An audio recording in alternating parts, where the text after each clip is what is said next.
For months, we've heard nothing but skepticism from ESPN about Clark's ability to hang in the WNBA.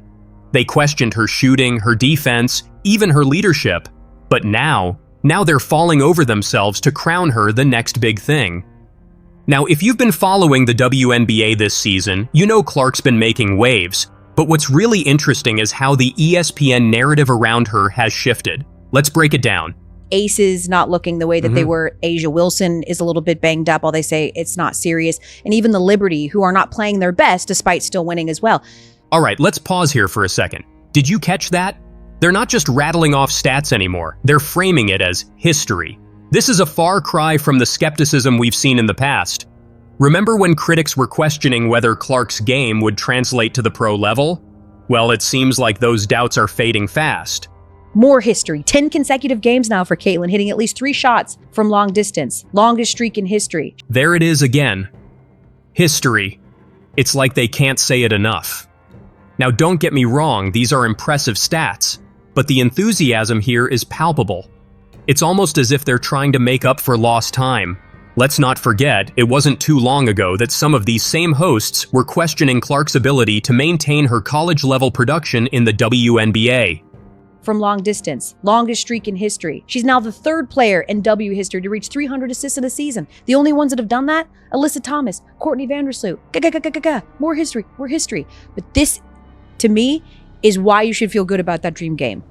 Aaliyah Boston. 1 for 30. 300 assists in a season? That's elite company, folks. We're talking about a rookie here, putting up numbers that veterans dream of. But what's really striking is how the tone has changed. It's not just acknowledgement anymore, it's celebration. Now, let's take a step back for a moment. Why is this shift so significant?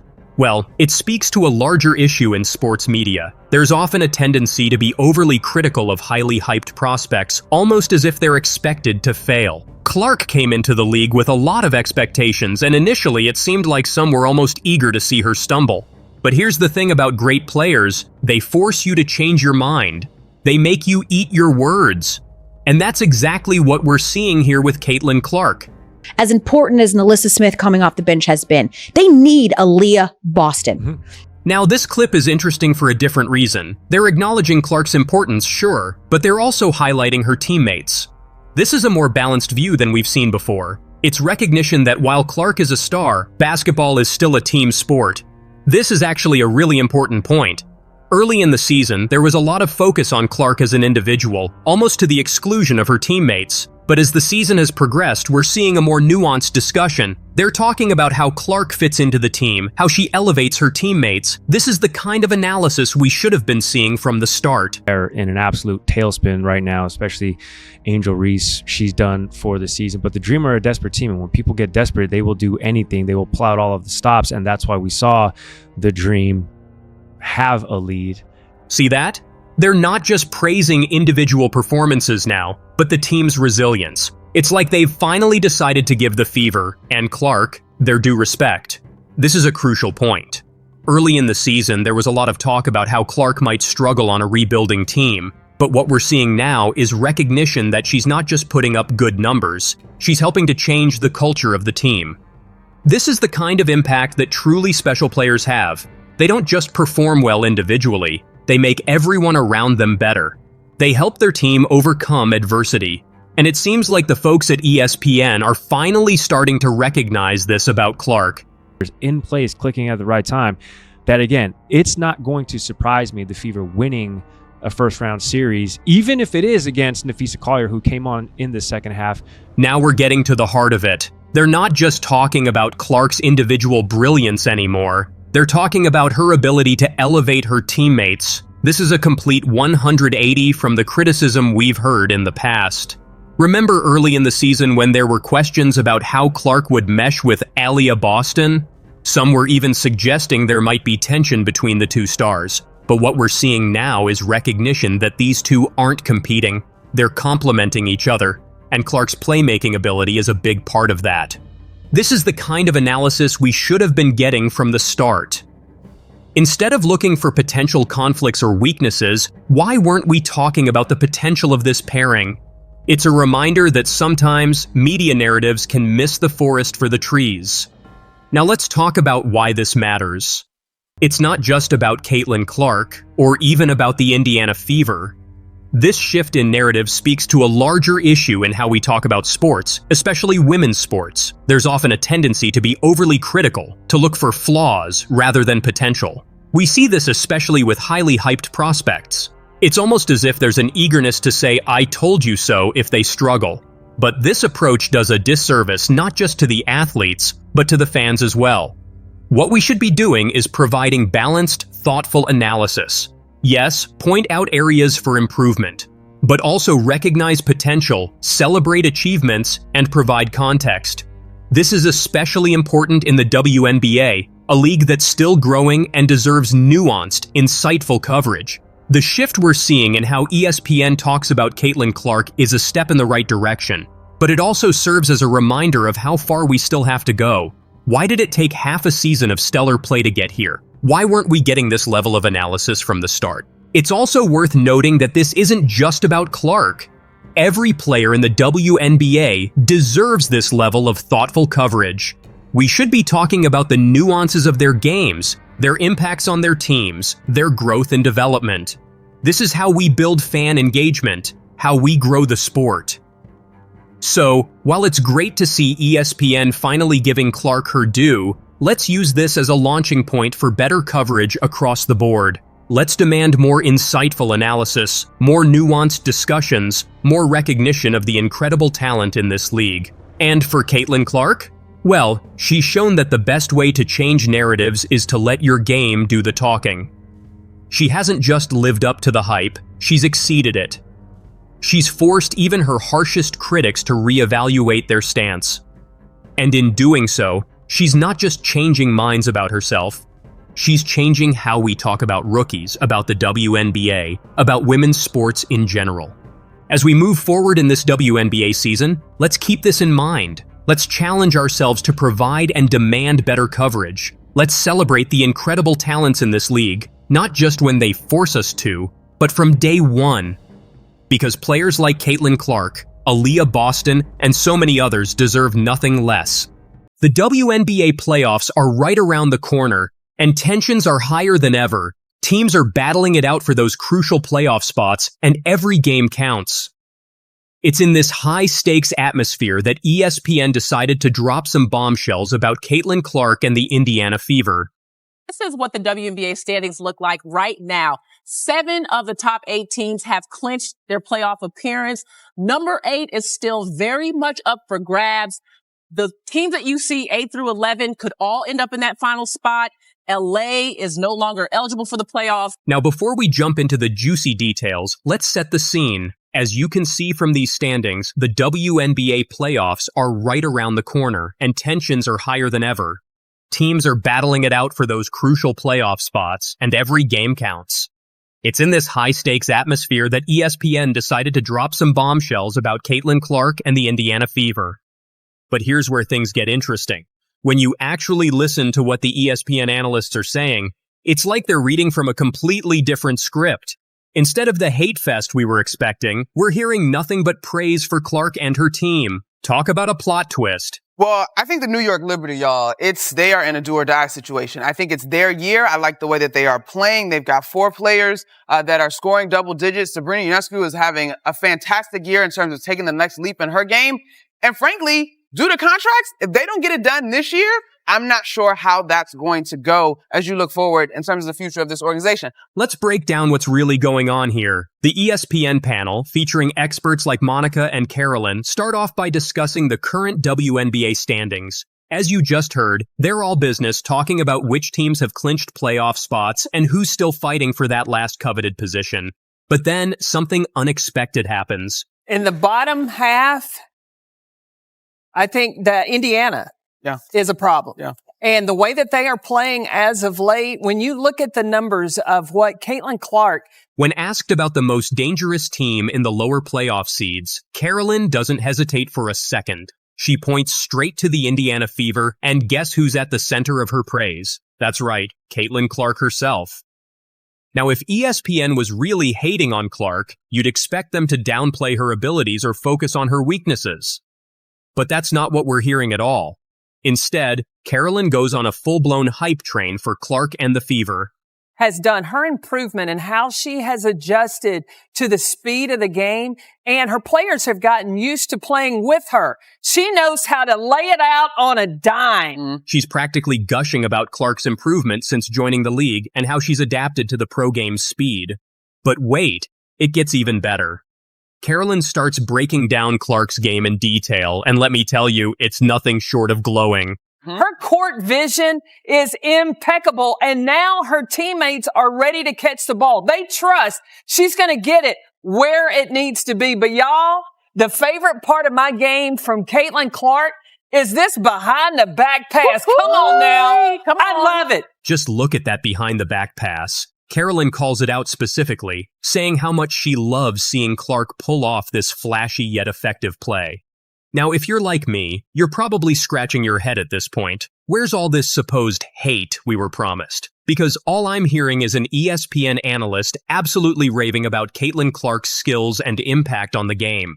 Two of those highlights, I believe, were a Clark-Boston connection. Those two have been the second best scoring duo in the league behind A'ja Wilson and Jackie Young. It has been so incredibly efficient. But the Clark love fest doesn't end there. The panel goes on to discuss how Clark has developed an incredible on-court connection with her teammate, Aaliyah Boston. They point out that this dynamic duo has become the second best scoring tandem in the entire league. The only pair that's outscoring them, A'ja Wilson and Jackie Young, who are absolute powerhouses in their own right. That's some elite company Clark is keeping, and ESPN is making sure everyone knows it. What's really interesting is how the analysts talk about the chemistry between Clark and her teammates. They mention that Clark's teammates have gotten used to playing with her unique style. They trust that when Clark has the ball, she's going to find them in the perfect spot for a score. That's not just good basketball. That's leadership and team building at its finest. The numbers bear it out. They've been on terrific tear since the All-Star break, but it also looks like they're playing with joy. They are gelling and having fun. The panel even goes as far as to say that the Fever are playing with joy and gelling and having fun. Now, correct me if I'm wrong, but that doesn't sound like criticism to me. It sounds like ESPN is painting a picture of a team that's coming together at just the right time, with Caitlin Clark as the catalyst for their success. Kelsey Mitchell, Ooh, 25 say. points a game in August, had 25 in her game in September. You better watch out for her. And Lexi Hall in the starting lineup. That's a entire defender group they is need. so fun to watch right now. But here's where things get really interesting. The analysts aren't just focusing on Clark's offensive prowess. They're quick to point out how her presence on the court is making her teammates better. They specifically mention Kelsey Mitchell, who's been on an absolute tear lately, averaging 25 points per game in August. And let's not forget about Lexi Hall, who's been making waves in the starting lineup with her defensive skills. I thought we could have came out with a little more energy. I thought we seemed a little bit flat. And I don't think that wasn't because of we felt complacent with already being in the playoffs or anything like that. I'm just not sure if our energy was quite where it needed to be. And I thought we could have picked that up a little bit better. We weren't always on the same page, and I think that kind of started from the beginning. We didn't really play with as much pace as we usually do. At moments, we definitely did. But I didn't think it was consistent throughout the game. Then obviously we could have taken care of the ball a little bit better. I think, we win by 10 to 15, maybe even more than that if we just take better care of the ball. So I think something you go back and watch, and on Friday we got to come out with a lot more energy. We got low, then we'll go in the back to Don. Earlier. Last week, Coach was talking about the improvement of the team that she cited. Toughness and maturity has come out in the last month since the Olympic break and those practices. Do you feel like this fourth quarter was an example of that, where you got challenged, you made some runs, but you couldn't put them away, but you had to fight them off again? I think in the course of the season, it's about making sure that you're able to close out games. There were some games that we lost at the beginning of the season because our fourth quarter wasn't great. And so even going into this fourth quarter, you just emphasize that, listen, this is the fourth quarter, 10 more minutes. We have to give it all our best. We knew that they weren't just going to lay down and let us take the game. And so just making sure that if they score, then we have to score and then get a stop. And that's really our mindset, especially in that fourth quarter. Don, they'll go with Kane on the right. For both of you, just 6 straight home games, including tonight, to get that homestand started off with a win, knowing how well you played already the second half. Crazy environment every night here. How's that feel to get that homestand started out right, knowing that you're just going to be here at home for so long? I think it's important. These are games you really need to win at home, and the more we can win, the better we can position ourselves for the playoffs. So, and also we're just a competitive group of individuals. Like, nobody wants to lose. That's not fun, especially in front of these fans that a lot of them, like, you know, they only get to see the Fever play one time, and they spend a lot of money to come here and watch us and have fun with us. So, you know, you want to kind of give them a show every single time we're in here. And honestly, it's a lot of fun. So, don't take that for granted, because before we know it, the season will be over. And I think this team is just trying to go one game at a time. But to get the homestand started off on the right note, I think was super important. And it's just continuing to go one step at a time and continue to build that confidence. But I feel like we're playing really good inside this building. So it's just continuing to build on that. Go to Keem, then we go to James again. Yeah, and just kind of following up on Christine's question earlier, just when the turnovers start to kind of mount and build, what is said, or what do you guys do to kind of refocus and get back on the same page? We get straight to it. We say we need to take care of the ball. I feel like that's as simple as it is. We know what we have to do, and most of the times it's silly mistakes, so make sure that we just pay attention, make sure that we're ready for it, but at the end of the day, like, just take care of the ball, make a good decision with it. We go to James, and we go on Zoom. Caitlin played 40 minutes tonight, entire game. Obviously, probably wasn't the plan, but how do you assess how you feel throughout the game? And do you ever ask to come out, or how did that go? No, I like sprinting. I already told you guys. I don't know. Like, I feel like finding a balance of when to conserve my energy within the game, and playing with pace at the same time. I think there's times where you can pick and choose. I think I've done better at that. And I think even over the last stretch, the coaches found good minutes where I could get a quick breather. That becomes very important, especially in the fourth. But I felt tonight, I felt really good and could go the whole stretch, but it's never really, they don't really ask me. It's not really my choice. It's more so they know what they're thinking and what we need in the moment. So, yeah, I mean, I could probably go play another 40 minutes. I don't usually like to stop, so. Go George on Zoom, then we'll finish with Mike. George Goy from the Just Take Goy Sports Podcast. Caitlin, many rookies struggle to find both team and individual success in the rookie year. LeBron, Peyton Manning, and Connor Bedard did not make the playoffs in their rookie season. What does it mean to have team and rookie individual success? I think it comes with just playing the game of basketball the right way. You know, coming in here, obviously, this organization hasn't been to the playoffs since 2016, and that was my main goal. And I felt like, you know, once I got comfortable and kind of was, I don't know, playing style of basketball that we wanted to play, which was up-tempo, which was playing off one another, was playing, you know, setting my teammates up for success. And I think also once my teammates kind of got used to playing with me, it's been pretty smooth sailing and fun basketball since then. And, you know, everything besides team success, like, that all just comes with when your team wins. You got to win to have all that on the side, and nobody really cares about that. You know, people can talk about it. It is what it is.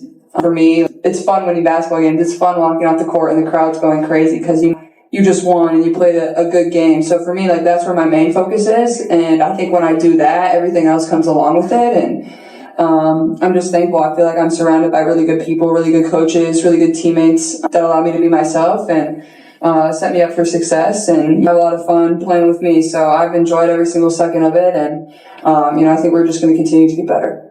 Last one, Mike Walpole.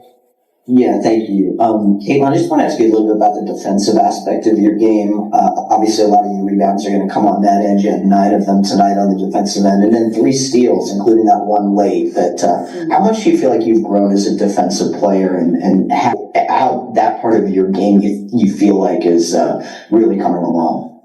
Yeah, I mean, honestly, I feel like I'm a pretty good on-ball defender. It's just the off-ball that I need to continue to work on. Sometimes I get caught, you know, watching my man, or don't always rotate in the way that I need to. I get caught standing a little bit. The rotations are very different than what I did in college, so I think it's still been kind of a learning process for me, and I continue to go back and watch the film with Coach Jesse and continue to learn. But I think that's just the biggest area that I can improve is definitely my off-ball defense. But honestly, I think I just try to use my basketball IQ and understanding angles to make plays for my team on that end and try to get deflections. You know, and the one that happened late where we had to end up switching, I knew that was going to be the play just because coming off a ball screen, I come off a million ball screens, and AB wasn't letting her take the mid-range jump shot, so I knew she was going to try to dump it down to Hamby. So I tried to, you know, cut it off and get my hand on the ball, and I was able to, and then Liz kind of picked it up. So I think just trying to use my IQ and my length and my speed at the same time, but I think the biggest area I can still improve is definitely my off-ball defense. Caitlin Clark is an underdog. Serena told Caitlin Clark, I just love that she tries to stay grounded, and she says she doesn't, what did she say? She doesn't have a social, she doesn't look at her social, and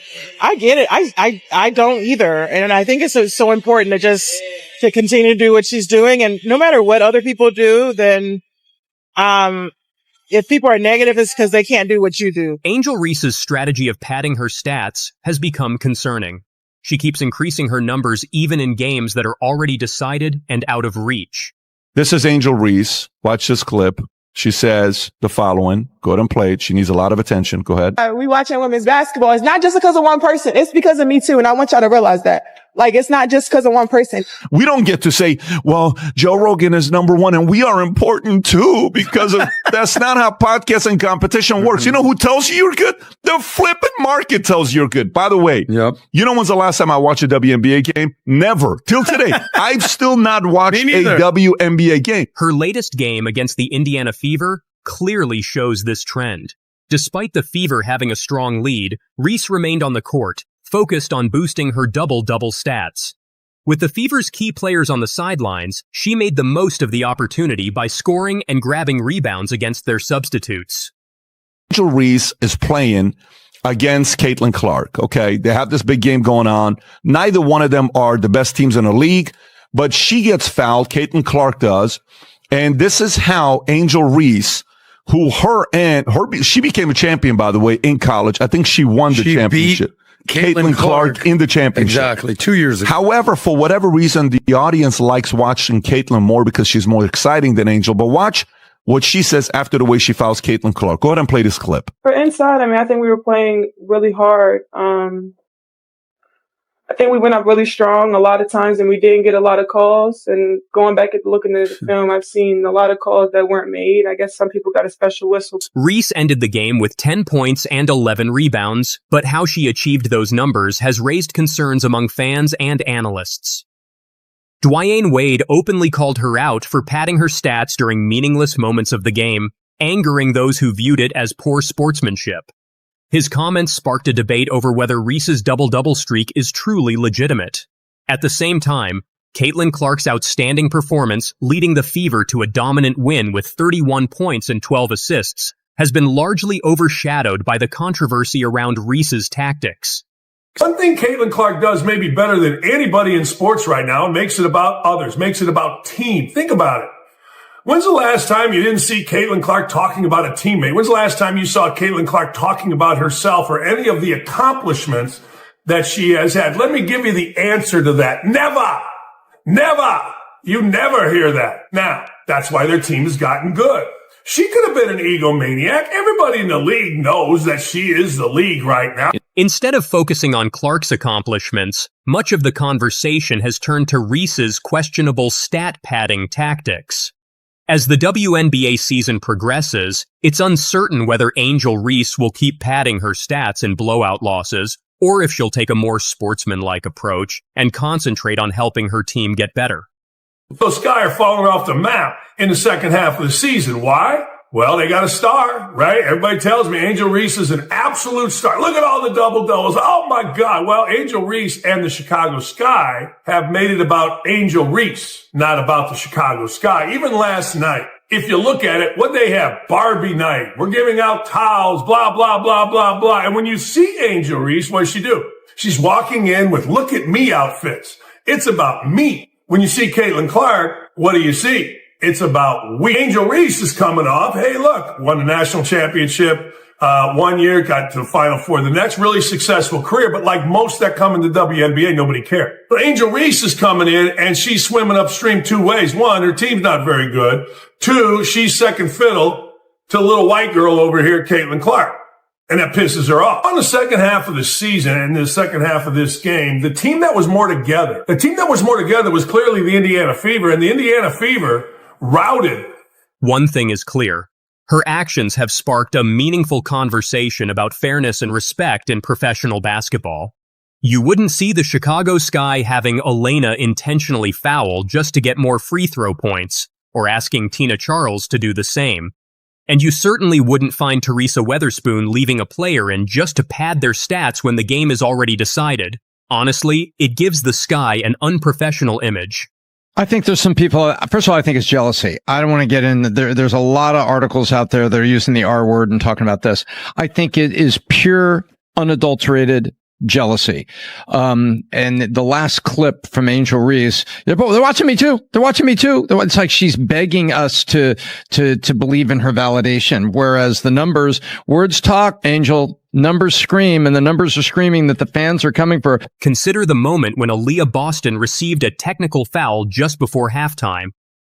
Heading into the third quarter, if you're the coach trying to win, who do you pick to shoot the free throws? Lindsay Allen? Rachel Banham? Wrong. Teresa Weatherspoon chooses Angel Reese, highlighting the team's lack of seriousness and damaging their credibility.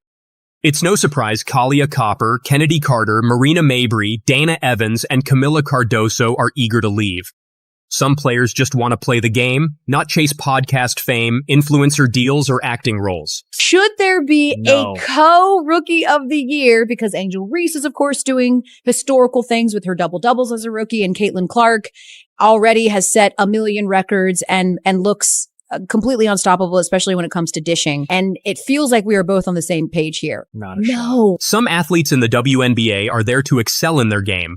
Instead of refining her free throws, working on post moves, or improving her mid-range shot, Angel Reese seems more interested in starring in commercials.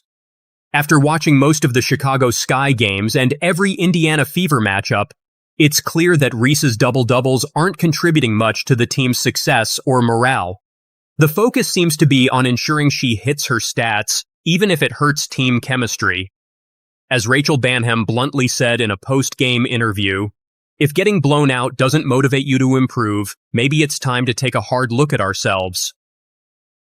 What should have been a night to celebrate Barbie turned into the Caitlin Clark show, with even rival fans cheering her on in what should have been an unfriendly stadium. Caitlin Clark could be raising the tide and lifting all boats. And I think Angel Reese needs to take a pill because there is a great opportunity here. And I think jealousy is reigning supreme here. With just under 4 minutes left on the clock, the crowd gave Caitlin Clark a standing ovation as she exited the court, marking her third 30-point game of the season. Nobody was talking about your league. Nobody cared about the WNBA until that girl, Caitlin Clark, I don't care what color she is. She's ridiculous. She's nasty. And now people are watching and you guys are talking shit about her. Like, what are you guys doing? They're sabotaging the whole thing. She should leave. She should have got those other contracts, pal. Where does she have a contract to go somewhere else? Big three. She should have gone to the big three. To hell with the WNBA. They're nothing. They're nobody. Nobody's watching. They lost $50 million. The WNBA lost $50 million. The only reason they make it is because the NBA kind of gives money to them to help them out. It's a lost cause every year. It's a political DI. In what's supposed to be hostile territory, Caitlin Clark received a hero's send-off. Is this really the opponent's arena? Walking around Chicago, I noticed more Caitlin Clark jerseys than anything else. Her jersey is quickly becoming the WNBA's version of a Yankee hat. Everywhere you look, Fever fans are wearing Clark's name, from jerseys to t-shirts, giving the game the feel of an NCAA tournament. She's asked about the foul. Look how different the response is. About Angel Reese, what's going through your mind and how you just stay within yourself to finish the game? What's going through my mind is I need to make these 2 free throws. That's all I'm thinking about. It's just a part of basketball. It is what it is. Trying to make a play on the ball and get the block. But yeah, I mean, it happens. And, those free throws when you have to shoot them with nobody at the line are kind of hard. So it's a little different than having people at the line. So I was just trying to focus on making those. Technically, it was an away game for the Fever, but with all the support, it felt like they had home court advantage. The night couldn't have gone worse for the Sky. Clark stole the spotlight, the Fever got the win, and Reese padded her stats in meaningless minutes. To top it off, Caitlin Clark was knocked down by Diamond D. Shields in one of 2 flagrant fouls against her, adding even more drama to the game. Truly disappointing. Straight white girl goes into a league filled with lesbian blacks and beats their asses. Honestly, how can that even be considered part of the game? Nothing about it resembled a basketball play. Once again, it highlights just how poorly Teresa Weatherspoon is managing the team. I think, I don't think the WNBA is ready for this type of attention that she's bringing to them. That attitude. There was another player that was crying after a regular season game. And you said the R word, Tom. I don't know why you were blocking it. Racism. Everybody's talking about. It's important to acknowledge the dark history in America, where white women were often portrayed as needing protection from people of color and the damage that mindset has caused. So, it's troubling, though not surprising, that harmful narratives about the WNBA might lead to more of these toxic attitudes. Since their games against the Sun and now the Fever, we've seen the Sky resort to dirty tactics, with repeated flagrant fouls from their players. The team is starting to look disorganized, with their star player avoiding post-game interviews to dodge tough questions. Kennedy Carter, for example, seems to lead by shoving Caitlin Clark and essentially saying, "I'm not into this game, maybe tomorrow." So who's really in charge here? Carter, Reese, or is Teresa Weatherspoon still running the show? It's hard to tell at this point. WNBA viewership, okay? Game. 7,300 in attendance, okay? The average Angel Reese game is 10,100, 10,200. They come to watch her. You know what the average attendance is when Caitlin Clark plays home or the road? What? 15,300. Wow. Okay. 15,300. Do you know what Caitlin Clark just got the contract from Nike? The Chicago Tribune and Chicago Sun-Times are making headlines with coverage of Diamond DeShield's body-checking Caitlin Clark, which has everyone talking. The Sky aren't happy with all the attention it's getting. If this incident with the Chicago Sky is what's riling up their fans, they might have the most sensitive fan base in the country. Softer than even California's or LA media's fans. It's not rookies of the year. It is the rookie who has had the biggest impact on their team, and it's unequivocally, and the odds are saying that it's even distancing itself even further, that it's Caitlin Clark. She is leading in all of the statistical categories as a rookie, minus rebounds.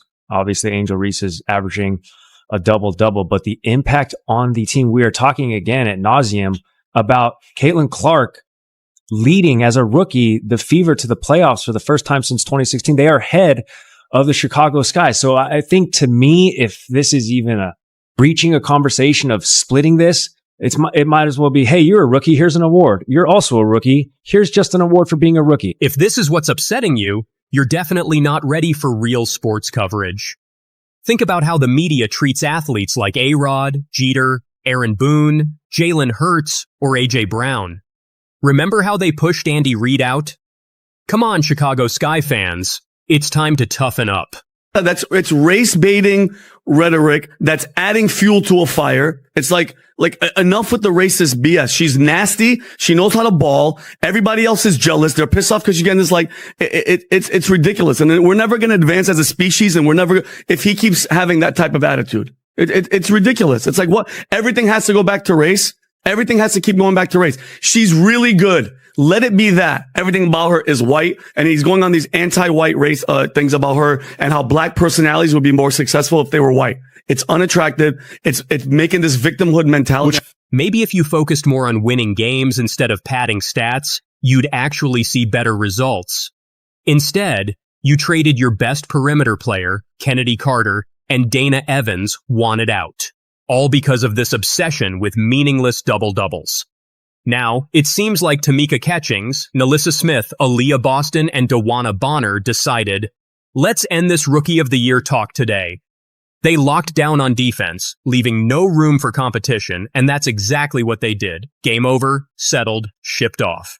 Talking about sort of what has been an undercurrent this whole entire year and calling out people for their perceived hate on Caitlin Clark. And as someone that has already stepped into this space and was called numerous names on both sides of this argument, for people in the media, Caitlin Clark has become such a lightning rod that in many ways, I'm going to liken it to sort of Voldemort and Harry Potter. The Rookie of the Year race is all but over. And now people are wondering, has the stat padding been going on all season? The answer seems to be yes, with double-doubles piling up. Meanwhile, Clark is pulling ahead, and the gap widens with each game. We're not focused on individual awards. I know that's what people think, but it's not what drives us, Clark said before the game. Everyone's trying to make it about that, but we're fighting for playoff spots, and that's our priority. Winning basketball games is what matters, plain and simple. And the results prove it. Indiana has now won 3 straight games and 5 of their last 6. On Friday, the Fever had assists on 26 of their 32 field goals and committed only 11 turnovers, while Chicago could only manage 5 points off those turnovers. It's about time, honestly. Why am I watching WNBA stats? Because I want to hate on the WNBA as much as possible because they're a zombie company that is losing money, which I'll touch on in a second. Here's the reality. Antonio Brown, friend of the show, he came out and said that the WNBA is... I don't know if it's a friend. I think it's a parody what you're saying, but keep going. He's been on the show. Yeah. Shout out to AB. He says that it's a charity case for lesbians. And the reality is the WNBA is hemorrhaging money. You just said $50 million this year. It's a zombie company. Name another company that just loses money. And we're like, yeah, let's keep talking about this company for the last 25 years. Clark mentioned that building chemistry with teammates takes time. They need to understand you, and you need to understand them. She said, I'll only get more comfortable the more I play. Chicago's problems aren't entirely on Reese, though. The Sky are missing offensive firepower, especially with Marina Mabrey, who was traded before the Olympic break, still being their second leading scorer. They've struggled to close out tight games, losing 6 by 4 points or less, including 3 during their recent slump. On Friday, Chicago had a 13-point lead in the first quarter, but ended up losing by 19. It took a 10-2 run in garbage time just to narrow the gap slightly. I hate her because she's white, she's straight, and more importantly, she's better than everybody else. Period. End of story. We're struggling to execute in crucial moments, and it's something we've got to fix, Reese said before the game. Nobody wants to keep losing. It's tough for everyone. Both Clark and Reese are poised for long, successful careers, but they'll always be compared to each other. Right now, Clark has the upper hand this season. But this is expected of Caitlin Clark. She's supposed to be great. She's not the Rookie of the Year. Angel Reese is, because that's a surprise, which to me is wrong, because Angel Reese was the best player on the team that won a national championship in college. It's not like she came out of nowhere. Angel and the Chicago Sky are gearing up to face Caitlin Clark in their next game, ready to stir things up. On the other hand, Caitlin Clark and the Indiana Fever are riding a winning streak heading into the matchup. Was ever going on in the league. I think it was just a new environment for her, and now she's figured it out, and that's what Caitlin. No, it's not about Caitlin. But This I ain't feel about. like she's playing, but I don't think the way people are playing her has changed. I think she has gotten better as the season went on. Well, she was supposed to get better. No, I'm just talking about like even though like that Because hit. you haven't even heard anybody talking about the over physicality and stuff anymore because she's giving that shit back now. She's figured it out. Yeah, but like even like this, she gets hit and she walks. She don't make it a big deal because she's used to it now. But they're still gonna point it. Apparently, all the accolades that Caitlin Clark is receiving is because she's white, and the jealous players who are attacking her are really the real victims here. Orianda Jacob, a well-known influencer and marketer, appeared on Jason Whitlock's podcast Fearless and made an interesting comparison between Caitlin Clark, the rising star of women's basketball, and pop sensation Taylor Swift. Jacob admitted she would avoid crossing paths with Clark, fearing her passionate fan base, known as the Clark Seas. She stated, Caitlin Clark is the Taylor Swift of women's sports. We don't mess with Taylor Swift, and we don't mess with Caitlin Clark, because the Swifties will come for you, and so will the Clark fans, or whatever you want to call them.